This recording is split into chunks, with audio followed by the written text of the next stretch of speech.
India vs South Africa 20 ಸಂಜೆಗೆ chance. Surya ಹೇಳಿದ್ದೇನು ನೋಡಿ.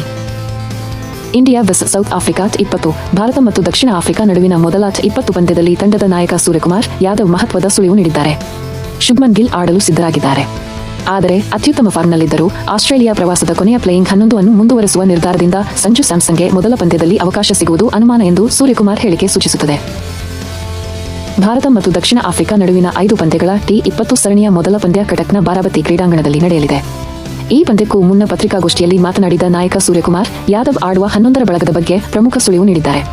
ಅದರಂತೆ ಉಪನಾಯಕ ಶುಭ್ಮನ್ ಗಿಲ್ ಫಿಟ್ ಆಗಿದ್ದು ಮೊದಲ ಪಂದ್ಯದಲ್ಲಿ ಆಡಲು ಸಿದ್ಧರಾಗಿದ್ದಾರೆ ಎಂದಿದ್ದಾರೆ. ಇನ್ನು ತಂಡದ wicket keeper batsman Sanju Samson ಬಗ್ಗೆಯೂ ಮಾತನಾಡಿರುವ ಸೂರ್ಯಕುಮಾರ್ ಯಾದವ್ ತಂಡದ ಆಡುವ 11ರಲ್ಲಿ ಪ್ರಮುಖ ಬದಲಾವಣೆಗಳನ್ನು ಮಾಡುವುದಿಲ್ಲ ಎಂದು ಸುಳಿವು ನೀಡಿದ್ದಾರೆ. ಅಂದರೆ ಆಸ್ಟ್ರೇಲಿಯಾ ಪ್ರವಾಸದಲ್ಲಿ ಆಡಿದ ಕೊನೆಯ ಪಂದ್ಯದಲ್ಲಿ ಯಾವ ಆಟಗಾರರು ಪ್ಲೇಯಿಂಗ್ 11ನಲ್ಲಿ ಇದ್ದರೂ ಅವರೇ ಈ ಪಂದ್ಯದಲ್ಲಿ ಕಣಕ್ಕಿಳಿಯಲಿದ್ದಾರೆ ಎಂಬುದು ಸೂರ್ಯಕುಮಾರ್ ಮಾತಿನ ಅರ್ಥವಾಗಿದೆ.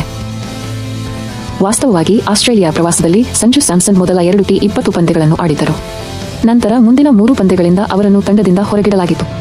ಅವರ ಸ್ಥಾನದಲ್ಲಿ ಜಿತೇಶ್ ಶರ್ಮಾ ಅವರಿಗೆ ಆಡುವ ಅವಕಾಶ ನೀಡಲಾಯಿತು. ಹೀಗಾಗಿ ಸೂರ್ಯ ಹೇಳಿರುವ ಪ್ರಕಾರ ಸಂಜು ಸ್ಯಾಮ್ಸನ್ಗೆ ಮೊದಲ T20 ಪಂದ್ಯದಲ್ಲಿ ಅವಕಾಶ ಸಿಗುವುದು ಅನುಮಾನ.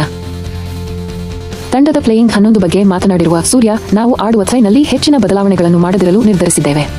ವಿಶೇಷವಾಗಿ ಮುಂದಿನ 2 ಸರಣಿಗಳಲ್ಲಿ ನಾವು ಯಾವುದೇ ಬದಲಾವಣೆಗಳನ್ನು ಮಾಡುವುದಿಲ್ಲ. ನಾವು ಅದನ್ನು ಮುಂದುವರಿಸಲು ಬಯಸುತ್ತೇವೆ ಎಂದಿದ್ದಾರೆ. ಸೂರ್ಯನ ಹೇಳಿಕೆಯು ಸ್ಯಾಮ್ಸನ್ ಅವರನ್ನು ಅಗ್ರ ಕ್ರಮಾಂಕದಲ್ಲಿ ಕಾಣುವುದಿಲ್ಲ ಎಂದು ಸ್ಪಷ್ಟವಾಗಿ ಸೂಚಿಸುತ್ತದೆ ಮತ್ತು ಸಂಜು ಕಳೆದ 3 T20 ಪಂದ್ಯಗಳಲ್ಲಿ ಆಡದ ಕಾರಣ ಅವರನ್ನು ಹೊರಗಿಡುವ ಸಾಧ್ಯತೆ ಇದೆ. ಸಂಜು ಸ್ಯಾಮ್ಸನ್ ಬಗ್ಗೆ ಹೇಳುವುದಾದರೆ, ಪ್ರಸ್ತುತ ಅತ್ಯುತ್ತಮ ಫಾರ್ಮ್ನಲ್ಲಿರುವ ಅವರು ದೇಶೀಯ T20 ಟೂರ್ನಮೆಂಟ್ ಸೈಯದ್ ಮುಷ್ತಾಕ್ ಅಲಿ ಟ್ರೋಫಿಯಲ್ಲಿ ಆಡಿದ 6 ಇನ್ನಿಂಗ್ಸ್ಗಳಲ್ಲಿ 58 ಭಾಗ ಸರಾಸರಿಯಲ್ಲಿ 233 ರನ್ ಗಳಿಸಿದ್ದಾರೆ. ಇದರಲ್ಲಿ 11 ಸಿಕ್ಸರ್ಗಳು ಮತ್ತು 21 ಬೌಂಡರಿಗಳು ಸೇರಿವೆ. ಅವರ ಅದ್ಭುತ ಫಾರ್ಮ್ ಹೊರತಾಗಿಯೂ ಸ್ಯಾಮ್ಸನ್ಗೆ ಅವಕಾಶ ನೀಡದಿದ್ದರೆ ಅದು ನಿಜಕ್ಕೂ ಅನ್ಯಾಯವಾಗುತ್ತದೆ. 5 ಪಂದ್ಯಗಳ T20 ಸರಣಿಯಲ್ಲಿ ಅವರು ಎಷ್ಟು ಪಂದ್ಯಗಳನ್ನು ಆಡುತ್ತಾರೆ ಎಂಬುದನ್ನು ಕಾದು ನೋಡಬೇಕಾಗಿದೆ. ಭಾರತ T20 ತಂಡ ಸೂರ್ಯಕುಮಾರ್, ಯಾದವ್ ನಾಯಕ, ಶುಭ್ಮನ್ ಗಿಲ್ ಉಪನಾಯಕ, Abhishek Sharma, Tilak Varma, Hardik Pandya, Shivam Dube, Axar Patel, Jitesh Sharma, wicket keeper Sanju Samson, wicket keeper Jasprit Bumrah, Harshdeep Singh, Varun Chakravarthy, Harshit Rana, Washington Sundar, Kuldeep Yadav. ದಯವಿಟ್ಟು ಲೈಕ್, ಕಾಮೆಂಟ್, ಶೇರ್ ಮತ್ತು ಸಬ್ಸ್ಕ್ರೈಬ್ ಮಾಡಿ.